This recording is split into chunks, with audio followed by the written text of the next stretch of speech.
比如说在公园里有一个妈妈带小孩子来玩，结果呢，妈妈可能去做别的事情，一转头发现，糟糕，小孩子不见了。那这很担心很惊慌的事情所以呢，到处找人求救那旁边的人呢，看到妈妈这样担心呢，就努力的把小孩子找回来。那帮妈妈把小孩子找回来的这个东西就是多巴胺刺激剂。好，各位好，我是未来健康研究院院长方世清医师，很高兴在这个频道又跟您见面。我今天分享一个病人很困扰，大部分医生都还处理得不够好的题目，就是腿不宁症候群。他提到了一个很重要的概念，就是我们大脑跟身体呢，时时刻刻都要连接在一起的。如果它连接的不好，会发生什么问题呢？就会发生这个病。我讲一个很具体的病，叫做腿不宁症候群。腿不宁症候群呢，我们从最基本的它的核心来讲，它就是发生在夜间，也就是晚上睡觉前、睡觉中，或者是清晨快起来的时候，发生在夜间。然后腿就觉得不舒服，那种不舒服呢，不是一般的那种疼痛，它有时候就是紧紧的、酸酸的、冷冷的、热热的，任何的不舒服，但就不是那种传统受伤疼痛的不舒服。那这种情况呢，病人常常要起来动一动，所以你看到病人晚上走来走去的，或者是说他的脚要摆一些奇怪的姿势他才会觉得舒服一点。所以中了这3个特征，夜间腿不舒服，动一动才会好一点的，这就被定义成腿不宁症候群。那为什么会有这种病呢？这种是一个还算蛮常见的，而且很困扰的病有人从小就开始有了。那这个困扰他10几年、20几年，造成他睡觉都睡不好，然后去看医生呢，也没有对症下药，那这个影响很大。但是最近大家慢慢从方医师的嘴巴里面了解这个病越来越多。那我们来讲为什么会发生这个病，那怎么治疗？你知道吗？我们身体是感觉需要整合起来的。我们所有的这些肌肉关节都安装了一些受体，我们叫做本体感觉的接收器它监测你身体的张力，这些讯息呢，无时无刻都要送到大脑里面。那我们的内脏器官也是会送一些讯息到大脑里所以大脑里是要负责把所有这些本体感觉、内脏感觉整合起来的一个器官。而负责这件事情呢，有一个很重要的东西，就叫做多巴胺。多巴胺不是帕金森氏症那个多巴胺嘛？对，就是那个多巴胺。但是它这一次负责的是感觉系统的整合。所以如果大脑内这个多巴胺不够了，在感觉系统的能力变差了，那会发生什么事情呢？简单的来讲就是你会找不到你的身体讯息已经送来了，但是大脑整合不起来。比如说在了晚上，这位这个有腿不宁症候群的病人呢，他就会发现我的脚在哪里呢？我脚怎么不见了？那种浮动的感觉怪怪的感觉找不到脚的感觉大脑有时候是不会坐以待毙的，找不到脚是何等严重的事所以病人呢，他就会的大脑就会制造很多种不同的这个不舒服，他就是要去看看你的脚还在不在。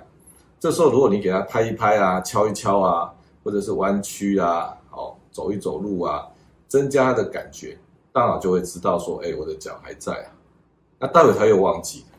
所以晚上一直在重复这种找不到脚、找到脚、找不到脚、找到脚的游戏。原因是什么？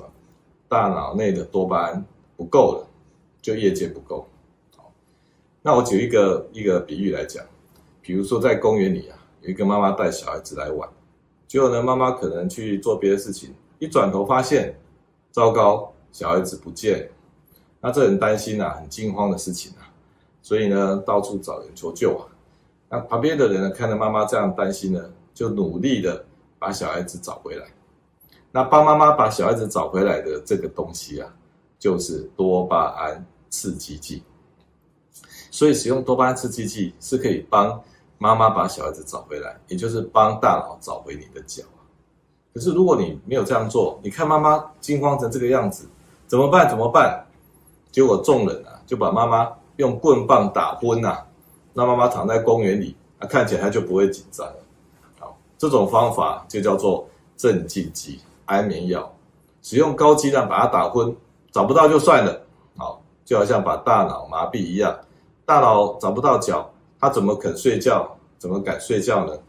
结果你用镇静剂叫大脑说你投降吧，放弃吧，找不到脚就算了吧。那你要使用很高的剂量才能够麻痹这个大脑，常常都这个事倍功半。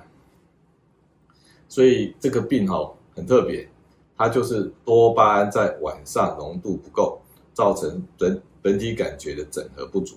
那这个病是不是巴金森氏症呢？我们来讲一个多巴胺工厂的概念。多巴胺呢，它的制造呢，大概在脑干的前面有一小块区域，叫黑质区，这个大概有1万多个多巴胺细胞，它就是制造多巴胺的工厂。那这个工厂呢，如果说死掉了、坏掉了、没有工厂了，整个搬迁了，那就像巴金森氏症一样，它是工厂不见了。所以巴金森氏症的病人呢，他的退化是整个多巴胺工厂是不见了，细胞不见了，所以他们呢这个症状比较严重，然后在运动系统呢就会出现僵硬啊、走路困难，他们也会出现这种感觉系统的问题，所以他们常常也找不到脚，身体浮浮的，晚上也会抽筋啊、抽搐啊。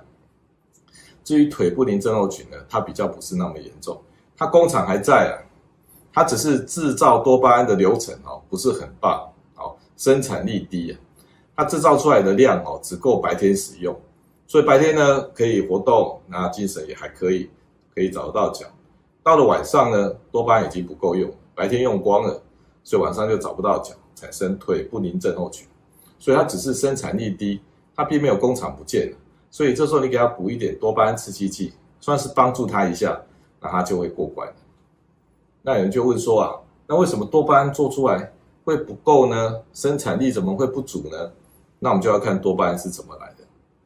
多巴胺是从氨基酸的一种氨基酸叫个氨酸，这种个氨酸呢，我们平常吃的食物里面就有我们这3-4种氨基酸平常都吃得到肚子里面的。结果个氨酸在大脑里经过多巴胺的工厂，就是那些细胞，它在叶酸跟铁的帮助之下，它会制造出大脑内的多巴胺。所以多巴胺是没办法吃进去的，你吃进去多巴胺这个大脑呢也不买单了，它必须要自己制造。那氨基酸一般是不会缺的，有时候会缺叶酸跟铁。那叶酸怎么来？叶酸要吃一些绿色植物啊、绿色蔬菜啊。那铁怎么来？铁一般是在一些肉类里面的血里面的铁就特别多。那有些贫血的女性啊，像经期很多的啊，她缺铁，容易制造多巴胺会不够。另外一种铁不是太多，是存起来，那叫做铁质沉积症。它的铁呢，你吃进去它都留在细胞里，它没有拿出来用，很省的，它出不来啊，所以造成铁累积一大堆，但是那个流通的铁不够所以这些叶酸跟铁可不可以抽血？看得出来。所以呢，你如果今天有发生这种夜间多巴胺不够的病人甚至巴金森氏症的病人你要去考虑你是不是体内的叶酸浓度偏低，很少吃蔬菜或者是铁的代谢不正常，要么就是失血要么就是铁质沉积这些都会影响脑袋制造多巴胺的能力，造成夜间多巴胺不够。那腿不宁症候群是不是只有找不到脚呢？其实腿不宁是这个最常拿来命名这个病的。但是如果你手不宁、头不宁呢、胃不宁呢，那也都叫做不宁，因为原理都是一样的。